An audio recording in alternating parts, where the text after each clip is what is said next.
यही है वो जगह जहां से दुनिया की अर्थव्यवस्था गुजरती है और जंग की आहट भी। हेलो, नमस्कार, आदाब। मैं हूं मोहम्मद अहमद काज़मी। आप देख रहे हैं media star world YouTube channel. दुनिया के सबसे ख़तरनाक समुद्री रास्ते पर अब ईरान ने लगा दिया है अपना डिजिटल दरवाज़ा। जी हां, आप सही सुन रहे हैं। अब हॉर्मुज़ जलडमरू मध्य यानी स्ट्रेट ऑफ हॉर्मुज़ के सकरे समुद्री गलियारे से गुजरने के लिए दुनिया भर के जहाज़ों को लेना होगा ईरानी परमिट। लेकिन सवाल ये है, क्या ये सिर्फ एक समंदरी कानून है या दुनिया की तेल सप्लाई पर कब्जे का ऐलान है? क्या ईरान अब कह रहा है समंदर हमारा, रास्ता हमारा और कानून भी हमारा? और सबसे बड़ा सवाल, क्या दुनिया तीसरे तेल युद्ध यानी ऑयल वार की तरफ बढ़ रही है? प्रेस टीवी की एक्सक्लूसिव रिपोर्ट के मुताबिक ईरान ने हॉर्मुज़ के लिए नया समंदरी तंत्र यानी नया मैकेनिज्म लागू कर दिया है। अब इस रास्ते से गुजरने वाले हर जहाज़ को पर्शियन गल्फ स्ट्रेट अथॉरिटी की ईमेल info@pgsa.ir से एक सरकारी ऑफिशियल ईमेल मिलेगा, जिसमें होंगी ईरान की शर्तें, ईरान के कानून और ईरान का हुक्म। बिना ट्रांजिट परमिट के अब जहाज़ आगे नहीं बढ़ पाएंगे। लेकिन रुकिए, मामला सिर्फ परमिट का नहीं है। असल कहानी शुरू होती है यहाँ से। दुनिया की कुल इंटरनेशनल तेल तिजारत का करीब 20% हिस्सा इसी पतले से समंदरी गलियारे से गुजरता है। मतलब अगर हॉर्मुज़ रुकता है तो दुनिया की सांस रुकती है। ईरान ने ये कदम ऐसे वक्त में उठाया है जबकि अमेरिका ने हॉर्मुज़ में दुनिया के कई मुल्कों के समंदरी तिजारती जहाज़ों को उस रास्ते से निकालने के लिए ऑपरेशन फ्रीडम शुरू किया था, जिस पर किसी ने भरोसा नहीं किया। कोई भी शिपिंग कंपनी और इंश्योरेंस कंपनी बिना ईरान की इजाज़त के वहाँ से गुजरने के लिए तैयार नहीं हुई। यही देखते हुए अमेरिका ने इस ऑपरेशन को खुद ही रोकने का ऐलान भी कर दिया। ट्रंप ने बहाना ये बनाया कि ईरान के साथ बातचीत में अच्छी पेशरफ्त हो रही है, इसलिए इस ऑपरेशन को रोका जा रहा है। ईरान ने साफ कह दिया था, अगर किसी ने भी उसकी इजाज़त के बिना इस रास्ते से जहाज़ गुजारने की कोशिश की तो उस पर तुरंत हमला किया जाएगा। लेकिन अब सवाल ये उठता है कि आखिर ईरान ऐसा क्यों कर रहा है? क्या ये अमेरिका और इजराइल को सीधा संदेश पैगाम है, या फिर ईरान दुनिया को दिखाना चाहता है कि मिडिल ईस्ट का असली कंट्रोलर कौन है? प्रेस टीवी की रिपोर्ट के मुताबिक 28 फरवरी के बाद से ईरानी फौज ने अमेरिका और इजराइल से जुड़े जहाज़ों को रोकना शुरू कर दिया।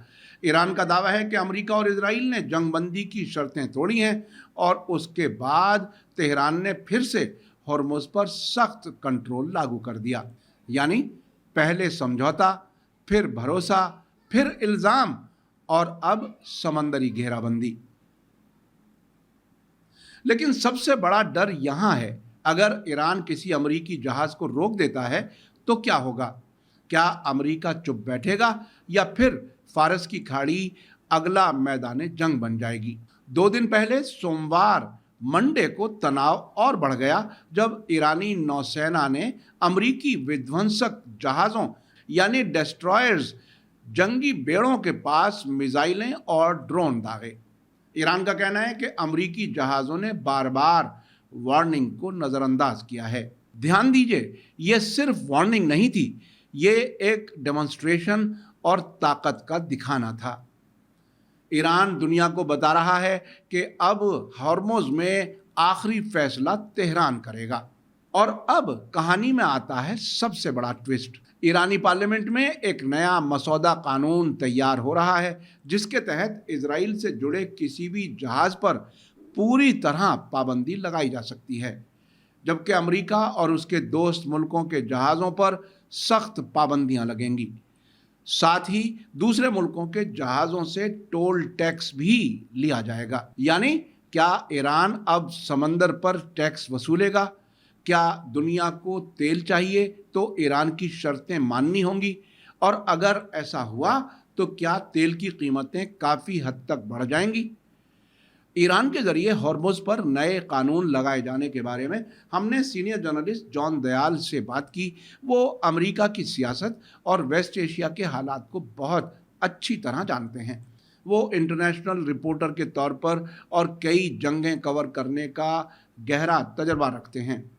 आइए देखिए इस मामले पर उनका क्या कहना है। जॉन दयाल साहब, ये बताइए कि ये ईरान ने हॉर्मुज़ पर अपना पूरी तरह से बाकायदा कंट्रोल का ऐलान कर दिया और मैकेनिज्म का ऐलान भी कर दिया। यानी अब दुनिया भर के शिप्स ईरान की अथॉरिटी को कांटेक्ट करेंगे, अपनी डिटेल बताएंगे, इजाज़त मिलेगी तो वहाँ से गुजरेंगे, और जो उनके दुश्मन मुल्क नहीं है, सिर्फ उन्हें इजाज़त मिलेगी और उनसे भी टोल लिया जाएगा। आप इस फैसले को कैसे देख रहे हैं? ईरान की मजबूरी भी है और उसका एक अपनी ताकत दिखाने का एक तरीका भी है। मजबूरी ये है कि उनके जो जहाज हैं तेल ले जाने के, गैस ले जाने के, अमेरिका उनको रोक रहा है। ईरान को नुकसान हो रहा है, हर एक को जानता है। पूरी दुनिया को नुकसान हो रहा है उसकी वजह से, मगर ईरान क्योंकि सप्लायर देश है, उसके ऊपर नुकसान हो ही रहा है। दूसरी बात है कि वहाँ पे बोथ अमेरिका और ईरान ऐसा कर रहे हैं कि आखिर कराची में टॉक्स हो रही है, नहीं हो रही है, उसके रहते हुए भी टॉक्स हो रही थी, तब भी अमेरिका ने हमला करने की कोशिश की, धमकी दी, एनफोर्स किया अपनी जो उनकी ताकत है। हालांकि उस ताकत में पिछले 1.5-2 साल में काफ़ी गहरा दाग लगा है। गाज़ा के उसमें भी वो बड़े-बड़े जहाज़ उनके वापस जाने पड़े, तो पिछले 1-2 महीने में तो तकरीबन सारे बड़े बेड़े आस-पास से दूर हो गए। अभी दोबारा एनफोर्स करने के लिए आए हैं। अब बताइए कि ईरान के पास चारा क्या है? हॉर्मुज़ जहाँ पे नैरो हो जाता है, वो ईरान चाहे कहे भी ना कहे, उसकी तोपों के अंदर, उसके रॉकेट्स के अंदर पूरा आता है। जहाँ पे चौड़ा है, वहाँ पे रास्ता है कि गैर ईरानी कोस्ट, दूसरे साइड का कोस्ट है, उधर से घुसता हुआ जहाज़ निकल जाए और अमेरिका उसको बचा ले और वो तेल लेके भाग जाए एक तरीके से। सिर्फ ड्यूटी की बात नहीं है, मगर अगर वो इधर से भाग रहा है, उसके साथ-साथ और जंगी बेड़े भी जा सकते हैं, और बेड़े भी जा सकते हैं, जिनसे ईरान को खतरा हो सकता है। तो इसको एक तरीके से आप एक डबल प्रॉन्ग्ड कंट्रोल ईरान का कह रहे हैं कि उनको एक तो पता लगता रहे कि कौन जा रहा है। जब आप उनके रडार को और उनके रेडियो को कॉन्टैक्ट करेंगे कि हम हैं, आपके दोस्त नहीं है, तो कम से कम दुश्मन तो नहीं है। हम जा रहे हैं, ये हमारा टैक्सेशन है, ये हमने भर दिया है, अब हमको जाने दीजिए। उस जाने में उनके जान-माल की हिफाज़त रहेगी। उसके सहारे ईरान भी अपना तेल बेचता रहेगा। तो ईरान की तरफ से एक तरीके से ये इसमें कोई नुकसान की बात नहीं है। वहाँ खाड़ी के बाद अमेरिका क्या करता है, वो तो ईरान के कंट्रोल की बात नहीं है। हॉर्मुज़ स्ट्रेट्स के बाद अमेरिका अगर उनको दोबारा कंट्रोल करने की कोशिश करता है, तो वो भी बात की बात है। उसके ऊपर फिर हम सबों को, जिनके देशों में तेल की तंगी आ रही है, हिंदुस्तान में फर्टिलाइज़र्स की बहुत ज़ोर की तंगी आ रही है। कुछ लोगों से बात हो ईरान रही थी ईरान ने ईरान इसको ये कह रहा है कि हम आपको सिक्योरिटी देंगे, हम अपनी जिम्मेदारी से निकालेंगे, और उसके अगेंस्ट वो टोल ले रहा है। लेकिन एक आर्गुमेंट ये आ रहा है साहब, इससे तो पूरी दुनिया में तेल की कीमतें बढ़ेंगी, ईरान टोल लेगा, एक बड़ी रकम लेगा। ईरान ने ये भी शुरू में इशारा दिया था कि आपने जंग शुरू की थी, उसका कंपनसेशन हम यहाँ से ले लेंगे, स्ट्रेट ऑफ हॉर्मुज़ से। तो आप इसको किस तरह से देख रहे हैं? यानी ये बात अपनी नहीं, जगह ठीक है कि इंटरनेशनल कानून के तहत उसके पास है उसका हक, लेकिन कैसे देख रहे हैं? ये बिल्कुल नया फिनोमेना है। नहीं देखिए, अभी मैं जैसे बोलने वाला था, मेरी पिछले दिनों कल ही लोगों से, जो जानकार लोग हैं, उनसे बात हो रही थी कि हिंदुस्तान में क्या सिचुएशन है। हम लोग गैस की बात कर रहे हैं, वो अपनी जगह है, पेट्रोल के दाम बढ़ गए, वो अपना अलग जगह है। एक बहुत बड़ा खतरा हिंदुस्तान के ऊपर आने वाला है फर्टिलाइजर्स का। फर्टिलाइजर फैक्ट्रीज ने अपनी प्रोडक्शन 50% से भी कम कर दी है। जो आपके पास फर्टिलाइजर मैदान में आ रहे हैं, खेतों में जा रहे हैं, वो फर्टिलाइजर हैं जो उन्होंने अपने एक स्टॉक बना के रखते हैं कि जब डाउन होगी फैक्ट्री, उसका रिपेयर होगा, उसके उन दिनों के लिए बना के रखते हैं कि उन दिनों सप्लाई चालू रहे। उस सप्लाई को इन्होंने ऑलरेडी इस्तेमाल करना शुरू हो गया है। 2-2.5 महीने से ज़्यादा की हिंदुस्तान के पास सप्लाई नहीं है। बरसात के बाद खेती जब दोबारा शुरू होगी, बहुत बड़ी तादाद में फर्टिलाइज़र आएगा। हिंदुस्तान के लोग कह रहे हैं, जो एक्सपर्ट्स हैं, कि फर्टिलाइज़र की वजह से फूड क्राइसिस हिंदुस्तान में हो सकता है। तो ये दुनिया में क्राइसिस आएगा, इसमें तो कोई शक नहीं है। और उसको देखते हुए अगर सेफ्टी से, आपकी सिक्योरिटी से जा रहा है, तो मेरा ख्याल है लोगों को देना चाहिए। क्योंकि जो लोग कह रहे हैं कि ये हमारा हा कर रहे हैं, हल्ला कर रहे हैं, उन्होंने जब हल्ला नहीं किया जब अमेरिका बाइकआउट कर रहा था, उन्होंने जब हल्ला नहीं किया जब अमेरिका ने एक तरफा अटैक किया। ये लड़ाई ईरान ने शुरू नहीं की है। जी, ईरान ने लड़ाई शुरू नहीं की, लेकिन सब इसको एक तरह से ये भी तो देखा जा सकता है कि ट्रंप ने और नेतन्याहू ने जंग शुरू की और उसके नतीजे के तौर पर दुनिया को जो बड़ा और जो एक तरह से खमियाजा भुगतने का मामला बना, वो स्ट्रेट ऑफ हॉर्मुज में पूरी दुनिया को यहाँ से माल आता था, जाता था। पूरी दुनिया के तमाम मुल्कों पर एक तरह से ये खमियाजा भुगतना पड़ेगा, इन तमाम मुल्कों को जो वहां से माल लाते हैं, ले जाते हैं। ये ट्रंप की और नेतन्याहू की गलती पूरी दुनिया क्यों भुगते? यकीनन क्यों भुगते? और उसके ऊपर मैं एक हिंदुस्तानी की तरह होते हुए कुछ शर्मसार हो गया था कल, जब हमारी सरकार कह रही है कि बड़ा बुरी बात है कि अटैक आ रहा है, उसमें किसी सेलर को चोट लग गई। हम चुप हैं पिछले 2 महीने में, बाकी जो हो रहा है। हम चुप हैं पिछले 3 साल में, जो गाजा में, लेबनान में हो रहा है। और यहाँ पर 2 सैनिकों के ऊपर, 2 सेलर्स के ऊपर चोट लग गई और आप कह रहे हैं कि ये बर्दाश्त के बाहर की बात है। यहाँ पर मेरा ख्याल है पूरी दुनिया एक दोगली चाल चलने की कोशिश कर रही है। इसमें अरब के लोग भी आ रहे हैं, इसमें हिंदुस्तान और जापान और ऑस्ट्रेलिया जैसे दोस्त भी आ रहे हैं, और इसमें अमेरिका तो आ ही रहा है टोटली। हम ईरान के ऊपर जब अटैक होता है, ईरान के लोग सताए जाते हैं, ईरान के लोग भूखे मरते हैं, ईरान के सिविलियंस मन से 186 के करीब लड़कियां, छोटी बच्चियां मर जाती हैं, तब हमारा मुंह कहाँ जाता है? तब हम क्यों नहीं कहते कि क्या हो रहा है? तो यहाँ पर हमको एक तरफा नहीं सोचने की जगह एक यूनिफाइड ह्यूमेन एटीट्यूड लेना चाहिए। हमको अपील तो करनी चाहिए ईरान से कि देखिए पूरी दुनिया सताई जा रही है, आप ये देखिए कि दुनिया और ज़्यादा ना सताई जाए। आप पीस टॉक जारी करवाइए। हम अमेरिका को कह रहे हैं, अमेरिका के ऊपर हम जोर डाल रहे हैं कि आप पीस टॉक्स करें।